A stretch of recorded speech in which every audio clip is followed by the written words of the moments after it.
Se on Markus tässä taas, morjesta. Taas ollaan pyöräilemässä edelleen Norjassa.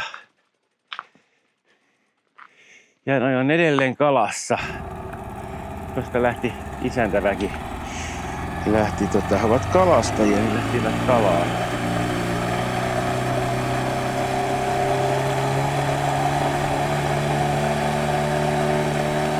Kaikenlaista on tässä touhunut, mutta mä en ole ihan päässyt jyvälle, mitä siinä on touhuttu, mutta nyt kai niillä on verkkoja tuolla monessa paikkaa sitten tai jotain. Nyt olisi sitten tarkoitus 65 kilometriä tälle päivää polkasta. Olisi pitänyt näköjään lähteä aikaisemmin aamusta. Se on taas lämmin. Uskomatonta, miten nopeasti lämpenee keli. No, tuolla näkyy olevan pilvistä, eli tuolla Sommarön suunnalla. Sinnehän luvattiin tänään vesisadetta, toivottavasti se ei yllä tänne, minne minä olen menossa. Eli nyt mä lähden kodin suuntaan. Mä nyt en muista sen paikan nimeä, mihin mä oon menossa, mutta sinne jää majapaikka ja nyt sitten lähdetään jatkamaan matkaa. Taas on aamusta noin jalat aivan vetelät. Jos ne siitä. Mutta oli kyllä mukava paikka pysähtyä. Oli aika semmonen niinku 70-luvun, 80-luvun kondiksessa, mutta hyvässä kunnossa. Parasta oli se, että ei pörrää muita turisteja ympärillä joka puolella, että aika sai olla rauhassa. Muutaman senan siinä he vaihteli noitte isäntäväen kanssa. Siinä oli teini-ikäisiä lapsia niillä ja sitten ilmeisesti kolmea sukupolvea asuvat tuossa parissa talossa tossa. Ja ne on tuolla kalassa. Niillä on tuosta astetta suuremmat verkonmerkit, ei ole ihan pienet. Näkyy sitten täällä merelläkin.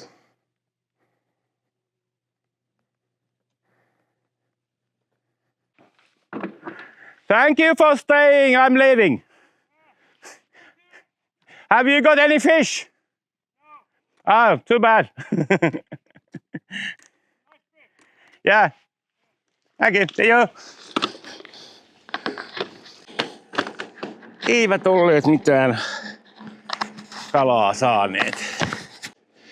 Näyttäisi oleva enempi vähempi mökkiseutua tämä, missä nyt on. Hyvin tämmöistä erittäin Norjan maaseutua. Ei paljon viljeltyä maaseutua, vaan näyttää toi kalastus taitaa olla semmonen yksi elämäntapa ja sitten siinä on jokunen lehmä on näkynyt, mutta ei montaa. Ja tässä itse asiassa nyt ei ole näkynyt oikein lampaitakaan. Niitä tuolla näkyy sitten taas tuolla Lyngenissä, niin siellä oli paljon. Siellä kannattaa varoa, kun ajaa, niin niitä voi pumpata tielle. Samalla tavalla kuin meillä porot. On tääkin nyt, kun kello on jo vielä 10 ja nyt on jo kuuma ja sortseissa ja teepajat jäämeren rannalla. Ei tämä. Se oli kyllä eilen oli mukava, kun oli viileitä aika pitkään. No niin, nythän täällä on sitten tätä maataloutta, on noita traktorimunia oikein pinossa. Mutta tämmöistä niinku pikkusievää, ei ole semmoista niinku isoa. Ei tietysti voi ollakaan, koska ei täällä ole mihin laittaa peltoa. Siellä on lokki poikineen tuolla kuivalla. Katsotaan se. Ei ole ihan 1 eikä 2.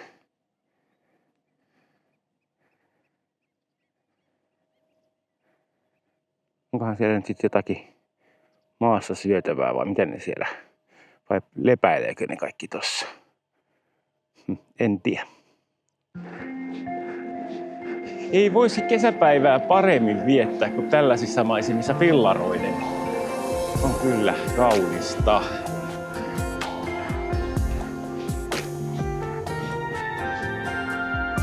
On vai komeita.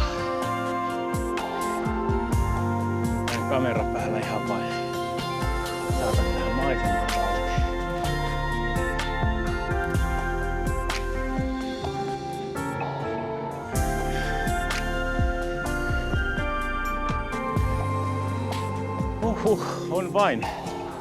On vain aika makea. On.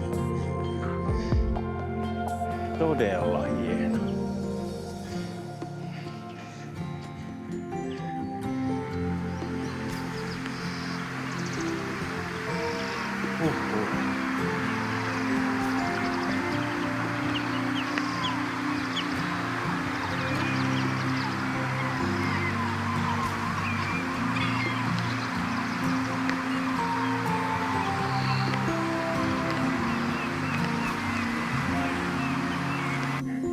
Kelpaa noita tommosia maisemia ikkunasta katsella.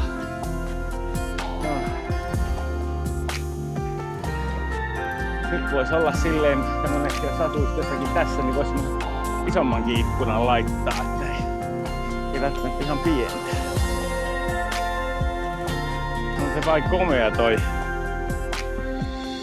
tyyni vuonon pinta, kun siihen noi vuoret heijastuu. Tai lähes tyyni. Varmaan koskaan ihan tyyni ole. Ikänä sen verran jokivirtaa ja vuorovesi vaihtuu.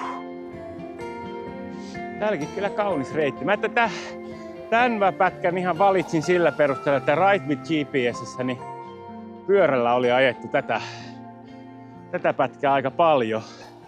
Miksi niin kuin tätä puolta tätä niemeä eikä tuolta toiselta. Toinen syy oli, että tällä puolella löytyi majoitus. Toisella puolelta en löytänyt. Mutta en ihmettele, että tätä on poljettu. On kyllä miellyttävän näköistä ja tolleen noin, niin varsinkin jos sitten ei ole hirveästi laukkuja, niin nämä mäet on kohtuullisia. Eta on taas kovin optimistinen 13.38.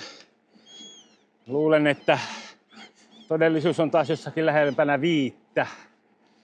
Siellä meinaan loppupäässä tai puolen välin jälkeen, kun on se iso mäki, niin se on varmasti kävelyhommia. Mä olen sen autolla ajanut.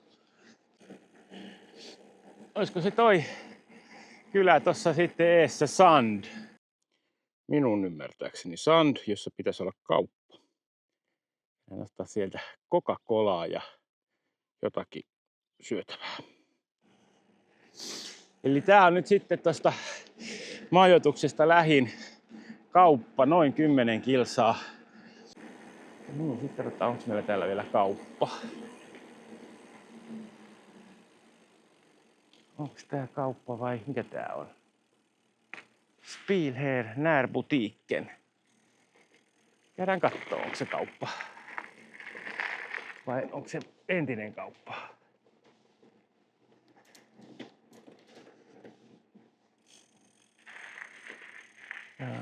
Tää on joku... Ei, kun tää on joku tommonen kirpputorilta näyttää nyt. Onkohan täällä, katsotaanko täällä toinen. Tuolla olisi kahvila, mutta se ei ole vielä auki. En jää odottamaan. Ja ilmeisesti tässä on nyt niinku 2 kylää vähän niinku vierekkäin, että melkein kiinni toisissaan. Että mä en tiedä, että tää oli vähän niinku eri niminen kuin toi. Siis kartalla toi Sand on tuossa vasta hetken vajaan kilometrin päässä. Et mä en tiedä, oliko tää nyt sitten Sandia vielä ollenkaan, vai oliko tää jotakin muuta. Katoppas tonne.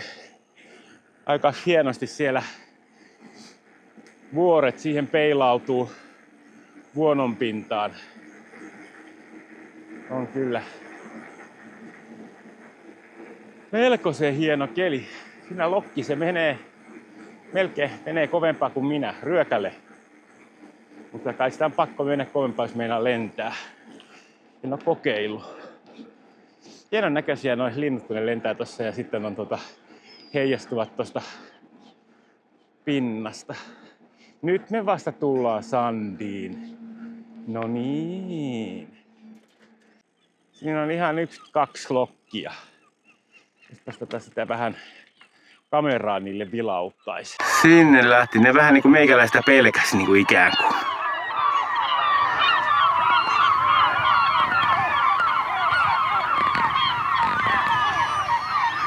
Saan tulisi kohta takaisin tohon.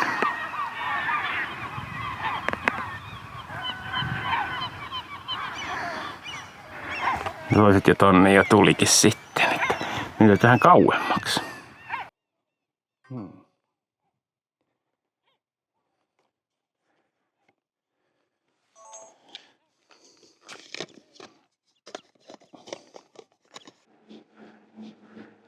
Täällä on oikein pyörätie ja kaikki.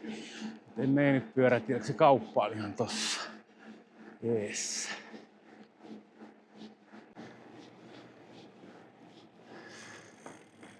Sitten tänne mennään sisään. Maatruukke. Tästä. Tuosta sisälle, joo. Minkälainen on Maatruukke?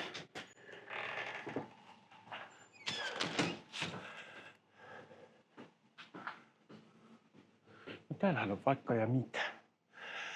Mutta mua nyt kiinnostaa lähinnä. Täällä on Coca-Colat. Mä noin isoa pulloa halua. Mä oon pienemmän pullon tuolta.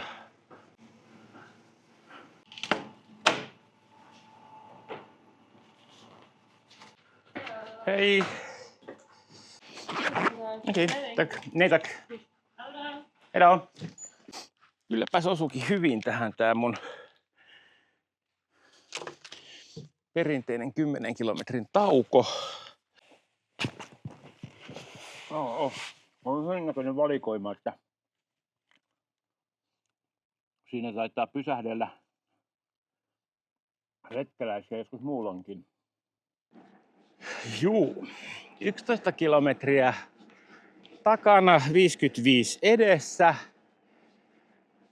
ja 15 on seuraavaan kylään. Sitä voisi ajatella, jos sitä vaikka siinä taas sitten pysähtys. Kohta sen jälkeen onkin sitten siitä jonkun matkan päästä, niin sitten on sitten semmoinen isompi mäki. Se mitä Googlesta kattelin, niin Googlen mielestä se oli vaan semmoinen moderate hill.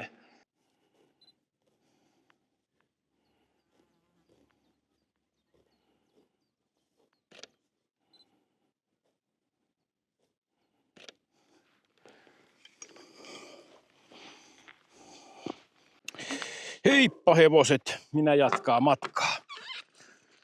Nauttikaa kesästä. Ai kun on jäykät polkimet. Tää on pienempää vaihetta. Kylläpäs siinä ehti monta paarmaa kimppuun ja kun en ehti pistää. Onneksi on sen allergialääkettä, niin ei reagoi niin voimakkaasti.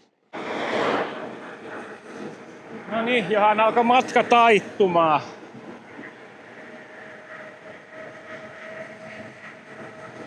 Kyllä se vähän tuntuikin siltä, että mäkeä on noussut. Tää ei ollut nyt se suuri mäki, se on sitten vielä tulossa, mutta tää nyt vähän tätä matkaa laittaa liikkumaan. Tässä tuli niinku kilometri meni aika keposeen. Näyttää vahvasti siltä, että taas tämän päivän teema on, että hirveä hiki. Ai kauhia.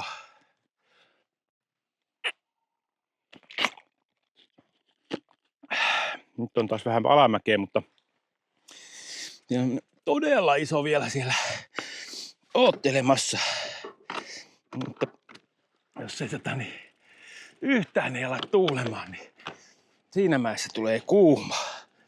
Koska mä epäilen, että se on työntelyhommia aika isolta osalta. Taas on jollakin kaivinkone pihassa. Ihan valtavan monella on oma kaivinkone ja oma traktori. Kohta pitäisi tulla se kauppa.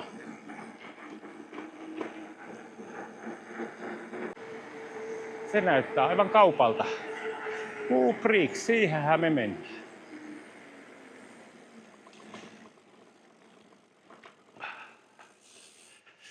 Noin.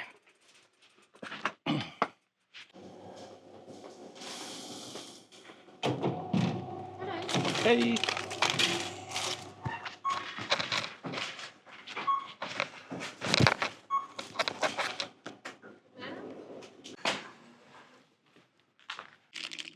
Pikkasen on lievästi sitkeä sämpylä, mutta ei se mitään. Hampaat toimii.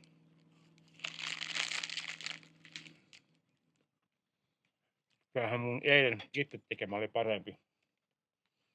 Oli tuoreempi sämpylä ja hyvät netrostit, mutta jotakin menee. Ruoka mikä ruoka?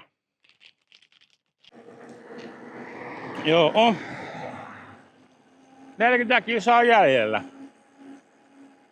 Maha täynnä.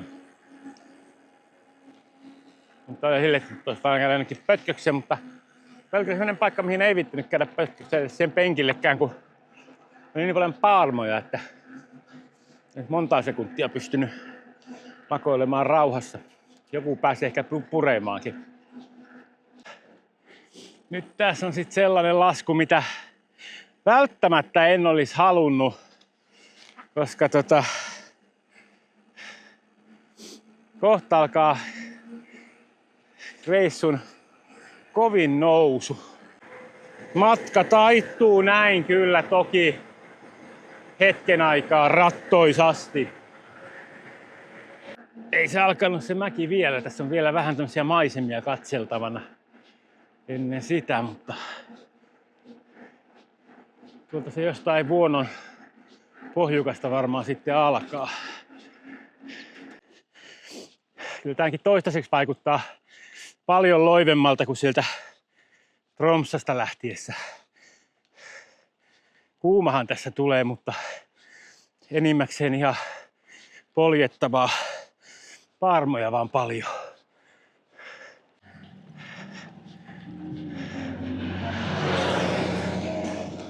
Sillähän oli kovat poppivehkeet.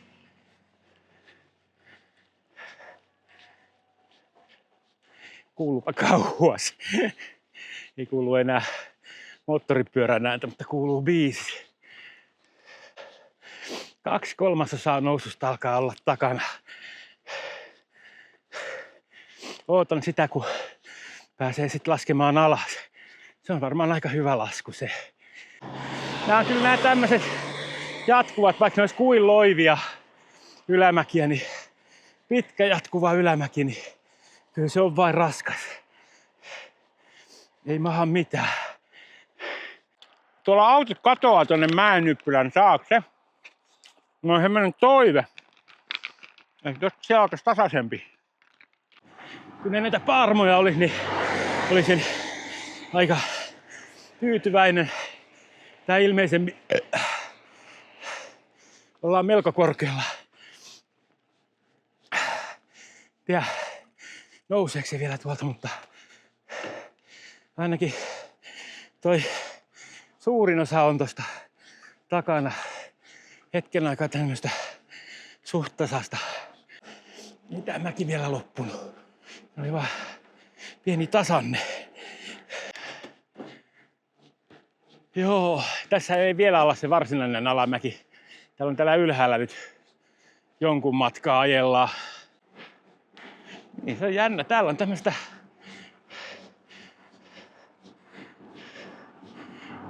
laakeita. No, ei nyt ihan, mutta peltoja täällä. En olisi arvannut, kun lähti mäkeä ylös, että peltoja löytyy, mutta on. Jaha, siellä on seepraloimi. Silloin vähemmät paarnat kiinnostaa. Ne ei tykkää seeproista jostain syystä. Harkinnut, että koska itsellekin hakki sinne seepra-asu, niin jos ne ei tajuaisi, että mä oon pyöräilijä. Täällä on kyllä lämmin. Sitä ei ikinä uskoisi, että on lämmin, mutta on. Tuntuu hassulta nähdä samaan aikaan lunta ja olla aivan läkähdyksissä. Siihen nähden, että paljon Lapissa on noita tuotantoeläintiloja, niin täällä on kyllä aika paljon. On ollut lehmiä ja on ollut sikoja, on ollut vuohia, on ollut lampaita. Kanojakin olen nähnyt, semmoisia vapaa-ajakanoja. Ne nyt ei ollut mitään tuotantoeläimiä, ne oli enempi viihdykkeenä. 110 metriä ja oikealle. Se on varmaan tää. 42 metriä. Joo, se on tää. Josefatin Bygdehus. Nyt mä lähdin tällaiselle pikkutielle. Mukava päästä pois tosta isojen autojen seasta. Ja aina katsella tälle alamäkeä kun ajaa, että menee varmasti oikeaan suuntaan, koska jos se ei mene, niin sitten pitää polkea takaisin. Ei ole enää kuin 24,7 jäljellä, että tässä ollaan kohta perillä. Etä on jo vähän muuttunut, nyt se on jo melkein 4, 15.57. Se siitä kyllä vielä siirtyy, että eiköhän se siellä 5 aikaan taas ole, että, tai sitten voi olla mennä myöhäisemmäksikin, mutta eipä tässä haittaa. Siinä kylässä ei ole ihan kauheasti aktiviteetteja, mihinkä mä menen, että tosin mä en ole missään muuallakaan mitään tehnyt, mä olen vaan ladannut noin tiedostot ja elbannut. Nytkö ne loppunut mun alamäet? Mitä näyttää toi? Ei, kyllä tässä on vielä luvassa.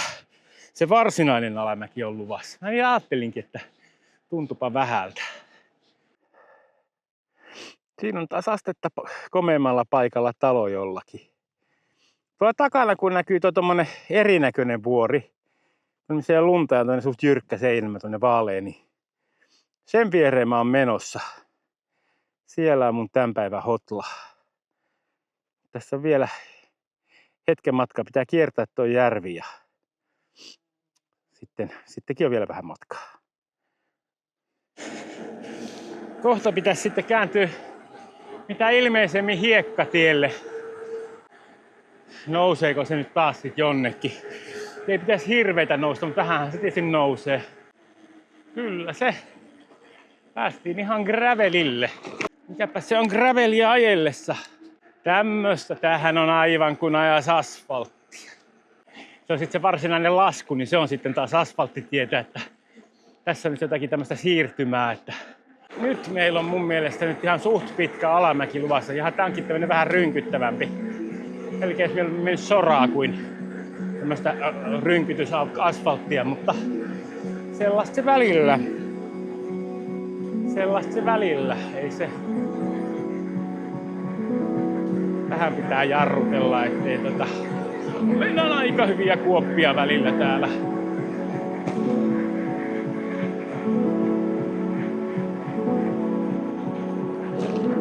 Ja semmonen ihan tasainen ei ole tämä asfaltti. Sanoa.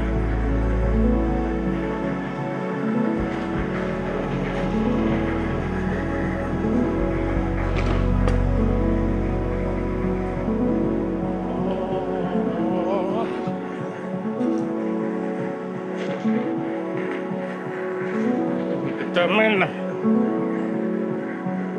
nopeusrajoitusten mukaan, että ei mennä yli 50. No, kyllähän tämä matka näin taittuu. Kun olisi koko matka tämmöistä alamäkiä, niin kyllähän tämä menisi aika näpsäkkään, mutta nyt ei oo. Siinä on vielä sitten, vielä riittää poljin taivalta.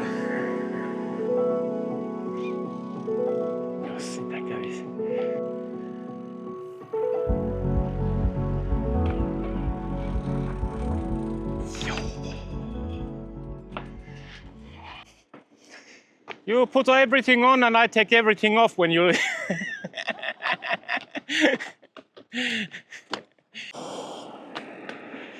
Siinä paikassa oli niin hyvin piilotettu noi ruokalistat, että mä en jaksanut ryhtyä etsimään. Päädyin Patonkiin. Olisi niitä sitten ollut siellä sitten muutakin ruokaa tarjolla. Mutta Patonki nyt oli ihan jees. Se oli nyt samalla sitten 50 paussi, millä kävin, kun 49,6 on ajettu. Tuolla on tuo tommonen vaalea vuori, niin sen juurella tuolla sen toisessa päässä on se, minkä on menossa. Tää vielä toi Lahti tossa kiertää ja sitten sinne. Tää on ilmeisesti yleismaailmassa tää, että noi tiet ihan hyvässä kunnossa, mutta nämä pyörätiet ihan karmeita. Täällä pitää kyllä katsoa, että mihin ajaa. Norjassa on ihan valtava määrä näitä tämmöisiä pikkukaupunkia. Onhan niitä, siis kyliä. Onhan niitä toki Suomessakin, mutta musta niin tuntuu, että täällä on niin vielä tiuhemmassa noin niin verrattuna niin Suomen Lappiin. Niin näitä on aika silleen niin vieretyste. Ei ole pitkä matka aina seuraavaan. Taas on tämmöistä niin erilaista Norjaa. On nyt peltoa ja tasasta ja kaikki tämmöinen laajempi laakso. Että tää on varmaan tämmönen, mihinkä tommonen niin vuono tulee, mutta ei sitten niin noin kylmät tuulet samalla lailla. Niin tää on varmaan niin se semmonen niin lämpimin täällä. Tuolla kun oli niin ulkosaaristossa niin sanotusti, kun siellä sommaröillä ja siellä, niin kyllähän se oli paljon karumpaa kuin mitä täällä on. Vaikkei se nyt ihan kauhean paljon pohjoisempana ollut. Ai täällä menee joku pikkutie, tässä menee vieressä. Oikein hienoa. Fillareille tehtiin joku. Erittäin hienoa. Vuhi kun kiva. Mä pelkäsin, mun pitää mennä ton Eurooppa 6, mutta ei. Ei, vaan tämähän onkin. Täällä on tämmönen pyörätie. Ja on muuten ihan niin kuin hyvä. Tässä saattaa ajaa toki autojakin, mutta ei tarvitse ajaa tuossa valtatien varressa, niin se on aina hienoa se. Nyt enää 12,5 kilometriä. Oiskohan tää kuule ihan perille saakka tämmöstä, niin jos olisin, tämähän olisi ihan mahtava. Tää on näköjään lyhkäisempikin kuin tuo iso tie. Mä oon tuohon Norgesjö-Botniin menossa. Ja mulla on 11,8, toi näyttää 13 ja toki tuolla saa ajaa kovempaa tuolla maantiellä, mutta se tietysti mun kohdalla nyt se ei niin vaikuta. Voin ajaa joka paikassa niin kovaa kuin pystyn. Norjassa oppii kieliä. Kuu on ton näköinen eläin. Tarkemmin ne näyttää tolta. Siellä ne on. Niin, se meni se autotie tuolla ylhäällä, joo. Ja sitä mä muistelen, että siellä melkoinen mäki oli, mutta se ei onneksi osunut nyt minun kohdalle. Jos pääsisi tätä alareittiä sitten ihan perille saakka, niin tämähän olisi varsin mukava. Se on vaan erikoisen mallinen vuori toi. Aivan erinäköinen kuin kaikki muut ja siinä ei oikein näytä toi lumikaan viihtyvä. Se on varmaan niin jyrkkää, että siitä tulee lumeet alas. Joo, ei se pöllömpi reitti tämä ollutkaan. Tämä on oikein mukava. Näin pitkään en ole ajanut tasasta täällä Norjassa vielä varmaan kertaakaan. Ja sitten vielä on tämmöiset maisemat tässä. Niin. En ole koskaan kattanut kartassa, niin mä ajattelin, että tää on joku järvi, mutta vuonohan tämä on. Merta, mikä merta? Ennen vanhahan täällä Norjassa, niin nämä kaahas ihan hullun lailla. Tämä muutos on niin 10 vuodessa ihan mieletön. Ilmeisesti ne alkoi valvomaan ja sitten laittoivat kunnon sakot, niin jopas alettiinkin noudattamaan rajoituksia. Ja nythän täällä on tosi mukava ajaa fillarilla, mutta joku 10 vuotta sitten niin ei olisi houkuttanut lähteä Norjaan pyöräille. Tai 15 vuotta sitten sanotaan näin. Se oli ihan kauheeta se meno. Tää on ollut ehkä niin kuin pyöräilyn kannalta mieluisimpia pätkiä. Tänään on ollut kyllä kiva. No se yksi ylämäki oli vähän turhan suuri ja tylsä. Mutta tokihan sieltä sit oli hienoja maisemia sit sieltä päältä. Mutta tästä mä oon tykännyt, kun saa ajaa tämmöstä Vuononrantaa tasasta, niin tää on jees. Mulla on alkaa mennä usko tohon omaan niinku pyöräilykuntoon. Niin yhtäkkiä se tässä nyt viimeisen 10 kilometriä niin on tuntunut ihan hyvältä taas tää pyöräily. Ja kuitenkin pohjilla oli se 50 siinä, niin se on vain ehkä toi, että liikaa ylämäkeä, liikaa kampetta ollut tää juttu. Et jos lähtisi jonnekin tasaisemmille pyöräilemään, niin sehän menisi aika sujuvasti. Vielä siinä tosiaan yksi nousu oli vielä lisää kuitenkin. Mutta nyt ollaan jo huomattavan lähellä. Aina näkyy jo välillä mihin menossa. No niin, joku törkeä autoilija meinaa tulla minun kanssa samaa tietä.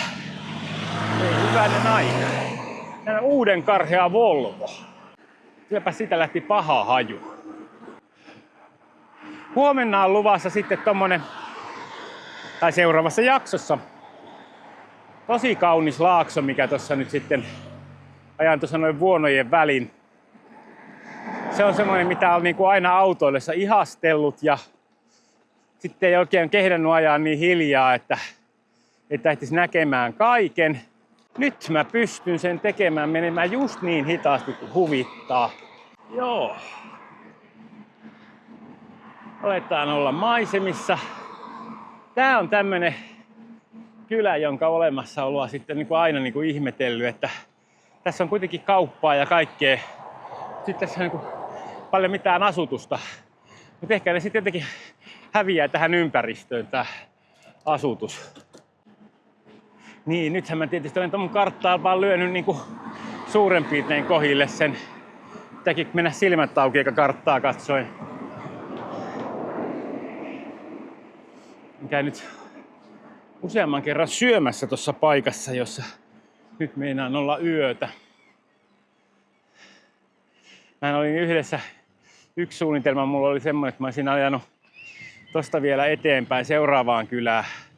Eli sinne missä olin Saukkoseen, missä olin sen ensimmäisen hotelliyön, niin nyt kun mulla muuttui nämä suunnitelmat, niin mä olinkin yötä täällä.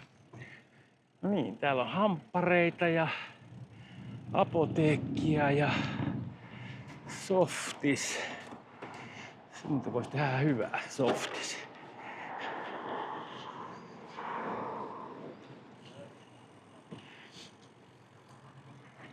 Täällä on makkaraa ja kaikki. Täytyy markkinat. No niin.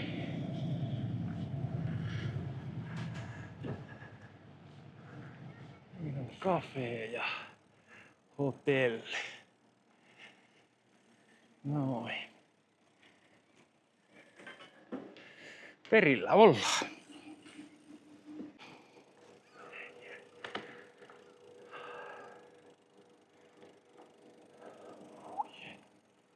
Oh yeah, oh yeah. Se saattaisi olla nyt päivä tässä ja